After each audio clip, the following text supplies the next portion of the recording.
అంటే సీనడని చూస్తేనేమో క్లాసుకు కనబడతా ఉంటాడు, మీరేమో మాస్కు కనబడతా ఉంటారు. మాస్ అంటే మొత్తం ఫైరింగ్, ఎక్కడికి పోయినా కానీ ఫైర్ కనబడతా ఉంటారు. ఇదే ప్రాంతంలో మీకు లాఠీలు పడ్డటువంటి రోజులు కూడా ఉంటాయి. అసలు ఈ క్లాస్కు ఆ మాస్కి ఎట్లా సూటాయి? ఎట్లా అంటే 2003 ఇక్కడ ఉస్మానియా యూనివర్సిటీలో ఆర్ట్స్ కాలేజ్లో నాకు ఎకనామిక్స్ డిపార్ట్మెంట్లో నాకు సీట్ వచ్చింది. తనకి కూడా ఇక్కడే జాయిన్ అయ్యింది అనమాట. 2003 ఎకనామిక్స్ డిపార్ట్మెంట్లో మేము ఫస్ట్ పరిచయం, ఇద్దరం సేమ్ సబ్జెక్ట్ అనమాట. అప్పుడు ఫస్ట్ ఒకరినొకరం చూసుకున్నాం మేము. ఇంకా తర్వాత ఫ్రెండ్షిప్, అలాగే ఆ ఫ్రెండ్షిప్లోనే ఒక 8 ఏళ్ళు గడిచిన తర్వాత 6 ఏళ్ళు అంటే 2009 కదా, 6 ఏళ్ళ తర్వాత తెలంగాణ ఉద్యమం వచ్చింది. అప్పుడు ఇంకొంచెం నేను ముందుకు వచ్చాను అగ్రెసివ్. అంతవరకు అయితే ఇద్దరం కలిసి ఇక్కడే ఆర్ట్స్ కాలేజ్లో ఎకనామిక్స్ కంప్లీట్ చేసినాక 2 ఇయర్స్ తను అక్కడ వెళ్ళిండు. ఇది జనగాం దగ్గర సిద్ధార్థ జూనియర్ కాలేజ్లో లెక్చరర్గా వెళ్ళిండు. అట్లనే బీఎడ్ యక్షిల బీఎడ్ కాలేజ్లో బీఎడ్ చేసిండు. నేనేమో ఒక 2 ఇయర్స్ గ్యాప్ తీసుకొని తర్వాత లా డిపార్ట్మెంట్లో జాయిన్ అయిపోయి నేను సబ్ ఇన్స్పెక్టర్ కావాలని వచ్చిన. నేను ఇంకా తర్వాత ఇంకా అప్పుడు కాలేదు. తర్వాత 2009 ఉద్యమం స్టార్ట్ అయినప్పుడు ఉద్యమంలో పాల్గొన్నాను. అంటే మా ఫస్ట్ పరిచయం అయితే 2003 ఎకనామిక్స్ డిపార్ట్మెంట్లో.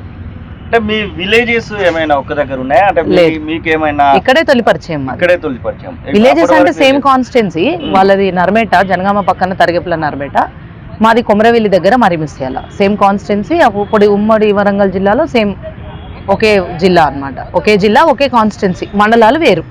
అంతే 25 కిలోమీటర్ల దూరం మాకు వాళ్ళకి. బట్ ఏంటంటే తనతో పరిచయం ఇక్కడికి వచ్చాకే. ఓకే. అంటే మీ స్టడీస్కు సంబంధించినటువంటి విషయంలో కానివ్వండి, లేకపోతే మీకు సంబంధించినటువంటి ఇప్పుడు స్నేహం అన్నారు మొదలు, స్నేహం నుంచి ప్రేమగా మారడానికి ఎన్ని సంవత్సరాలు పట్టుండొచ్చు? స్నేహం నుంచి ప్రేమ అంటే యాక్చువల్లీ మేము ఎప్పుడు ప్రేమికుల్లాగా మేము ఎప్పుడు తిరగలేదు. మంచి స్నేహితులం మేమిద్దరం. ఎట్లా అంటే మేము కొత్తగా వచ్చినప్పుడు మాకు వెల్కమ్ పార్టీ ఇస్తారు మా సీనియర్స్. దాంట్లో మిస్టర్ అండ్ మిస్ ఎకనామిక్స్గా మేము సెలెక్ట్ అయినాము. నెక్స్ట్ మేము మా జూనియర్స్కి పార్టీ ఇచ్చినప్పుడు కూడా వాళ్ళు మమ్మల్ని అలాగే senior miss and miss economics, mister ఎకనామిక్స్గా సెలెక్ట్ చేసినారు. అంటే మంచి ఒక స్వచ్ఛమైన స్నేహం ఉండేది మా మధ్యలో. ఒక ఆత్మీయత, అనురాగాలు, అభిమానాలు అలా ఉండేది. లవ్ అనేది అప్పుడేమీ లేదు. తర్వాత కూడా లవ్ అనేది ఏం కాదు. తెలంగాణ ఉద్యమం స్టార్ట్ అయినప్పుడు నేను చాలాసార్లు చెప్పాను చాలా సందర్భాల్లో, నేను గ్రూప్ 1 సివిల్స్ కోసం, అది గ్రూప్ 1 ప్రిలిమ్స్ కోసం ప్రిపేర్ అవుతున్నప్పుడు లా సెమిస్టర్ ఎగ్జామ్ రాద్దామని వచ్చినప్పుడు అప్పుడే కేసీఆర్ నిరాహార దీక్ష చేస్తుంటే లాఠీచార్జ్ జరిగింది స్టూడెంట్స్ మీద. ఆ స్టూడెంట్స్ మీద లాఠీచార్జ్ జరిగినప్పుడు మేము లేడీస్ హాస్టల్లో కొంచెం లోపలికి ఉంటాం కాబట్టి మాకు కొంచెం తెలియవు అనమాట. అంటే మామూలుగా అక్కడ ఆయన నిరాహార దీక్ష చేసిండు, వీళ్ళు మద్దతు తెలిపారు అనే వరకు తెలుసు. ఆ రోజు ఆయన నిమ్మరసం దాగినప్పుడు అక్కడి నుంచి ఓయూ, కేయూ అన్ని యూనివర్సిటీలు అంతా కూడా బగ్గున మండి మేము మా రక్తం దాగుకొడక అన్నట్టుగా వాళ్ళు చేసినప్పుడు వాళ్ళ మీద లాఠీ చార్జ్ అయింది కదా. నెక్స్ట్ డే ఎర్లీ మార్నింగ్ ఈయన కాల్ చేసిండు నాకు.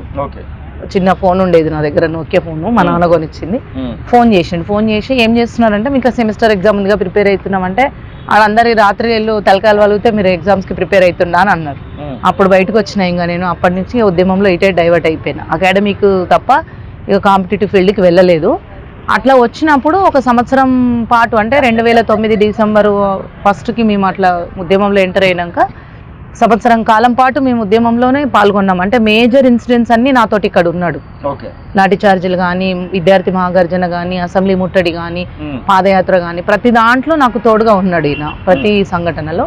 నార్మల్గా రిలే నిరాహార దీక్షలు అవన్నీ చేసినప్పుడేమో అక్కడ వెళ్ళి జాబ్ చేస్తుండని చెప్పిన కదా, అక్కడ వెళ్ళేది ఆ సిద్ధార్థ జూనియర్ కాలేజ్ పిల్లలతో వాళ్ళ క్లాసెస్ చెప్పుకుంటూ ఆ చౌరస్తాలో, బచ్చన్నపేట చౌరస్తాలో అక్కడ ఉద్యమంలో పాల్గొనేది అన్నట్టు. అయితే ఇట్లా ఒక సంవత్సరం పాటు మేము ట్రావెల్ చేసిన తర్వాత మా దగ్గర మిత్రులు, మా వాళ్ళు అనుకున్న వాళ్ళందరూ కూడా ఎలాగో కలిసి చేసుకుంటున్నారు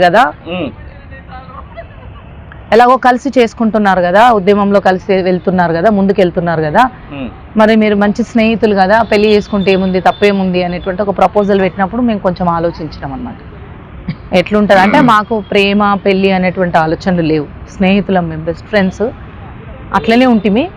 వీళ్ళు అట్లా అన్నప్పుడు కొంచెం ఆలోచన అటువైపుగా మళ్ళడానికి కామన్గా ఇప్పుడు మీరు చెప్పినటువంటి 2003 నుంచి 2009 వరకు అన్నారు. అప్పటికి మీ వయసు కూడా 24, 25, 26 వరకు కూడా వచ్చి ఉండొచ్చు. సాధారణంగా మన కుటుంబాలు అన్ని కూడా అమ్మాయి అంటే 20 ఏళ్ళ వరకు ఏదో చదివిపియాలి, బయటికి వెళ్ళగొట్టాలనేటువంటి ఫోర్స్ కూడా ఉంటుంది. మీకు మీ ఇంట్లో అలాంటి ఫోర్స్ ఏం రాలేదా? లేదు, ఎందుకంటే సరే ఈ సందర్భం వచ్చింది కాబట్టి చెప్తున్నా. 2000 నేను నా ఏజ్ 12 సంవత్సరాలు దాటి 13 ఏళ్ళు వచ్చినప్పుడు మా నాన్న అందరు ఆడపిల్లలని పెళ్లి చేసాడు అనమాట. నాకు చేసినప్పుడు అతను చేసుకొని వెళ్ళిపోయాడు, కానీ ఎటువంటి రాకపోకలు లేవు అనమాట. అంటే నేను చైల్డ్ మ్యారేజ్, ఒక మాటలో చెప్పాలంటే బాల్య వివాహం. అటువంటి సందర్భంలో నేను ఒక సంవత్సరం వేస్ట్ అయినా కూడా మళ్ళీ స్టడీస్లోకి వచ్చిన కాబట్టి మా నాన్న కానీ మా అమ్మ కానీ ఈమె మంచిగా చదువుకొని నిలదొక్కుంటే చాలు, ఈ పెళ్లి గురించి ఆమెనిగా డిస్టర్బ్ చేయొద్దు అని మా నాన్న మా అమ్మ ఊరుకున్నారనమాట. అట్లా నాకు ఫోర్స్ రాలేదు. ఇక తనకంటే వాళ్ళ ఇంట్లో సిచ్యువేషన్స్ అప్పటికి ఎలా అనేది నాకు తెలియదు. తను పీజీ చేసి లేదు తనదంటే నాకు తెలియదు అప్పటి సిచ్యువేషన్ ఏందనేది. నా వరకైతే మట్టుకు అది, నా వరకైతే మా అమ్మ నాన్న ఎప్పుడు ఫోర్స్ చేయలేదు. తర్వాత మేము తెలంగాణ ఉద్యమంలోకి వచ్చిన తర్వాత 1 year ట్రావెల్ చేసిన తర్వాత మా వాళ్ళు, నా ఫ్రెండ్స్, మా రిలేటివ్స్, అంటే రిలేటివ్స్ మీన్స్ దగ్గర వాళ్ళు, రక్త సంబంధికులు కాదు, నా నియర్ అండ్ డియర్ ఉన్నటువంటి వాళ్ళు ఒక ప్రపోజల్, మంచిగా చేసుకుంటే బాగుంటది కదా, అమ్మాయి ఉద్యమం చేస్తుంది, నువ్వు ఎట్లాగో వెన్నుదన్నుగా ఉన్నావు, అలాంటప్పుడు నువ్వు చేస్తే బాగుంటది, చేసుకుంటే మంచిగా ఉంటారు కదా అని చెప్పేసి మా వాళ్ళు అన్నారనమాట. అన్నప్పుడు మేము అనుకున్నాం సరే ఆలోచిద్దాము అనుకొని అట్లా దాదాపు ఒక 6 months గడిపాం మేము. అంటే మీన్స్ చూద్దాంలే, ఎందుకంటే ఉద్యమం పీక్ టైంలో ఉంది. మా చెల్లెలకి సంబంధం వచ్చింది, పెళ్లి చేయమని చెప్పిన నాన్నకి ఓకే అన్నాడు, సెట్ చేసిండ్రు వాళ్ళు. ఇంకా పెళ్లి అప్పటికి ఇంకా కాలేదు చెల్లెకి, ఇంకో చెల్లెలకి కూడా సంబంధాలు వస్తున్నాయి, 5 ఆడపిల్లలు, నేను పెద్దదాన్ని. సో ఇవన్నీ జరుగుతూ ఉన్నాయి. ఈ టైంలో ఇప్పుడు మనం పెళ్లి చేసుకొని ఒక లైఫ్, ఇవన్నీ ఎందుకు, ఉద్యమం కదా, డిస్టర్బెన్స్ ఎందుకు, తర్వాత చూద్దాంలే అన్నట్టుగా మేము కామ్ కూరుకున్నాము. అట్లా ఒక 6 months 7 months గడిచింది. ఇక ఎందుకు ప్రొలాంగ్ చేయడము, చేసుకుంటే హ్యాపీగా ఉంటుంది కదా అని చెప్పేసి మా చెల్లెలి పెళ్ళి అయిన తర్వాత మా పెళ్లి చేసుకుంటే 2010లో మా చెల్లెలి పెళ్ళి అయింది, 11లో మా పెళ్ళి అయింది. ఆమె పెళ్లి చేసేసినాం ఫస్టే. ఆమె పెళ్లి చేసిన తర్వాత మా పెళ్లి 11లో అయింది, 2011లో అయింది ఏప్రిల్.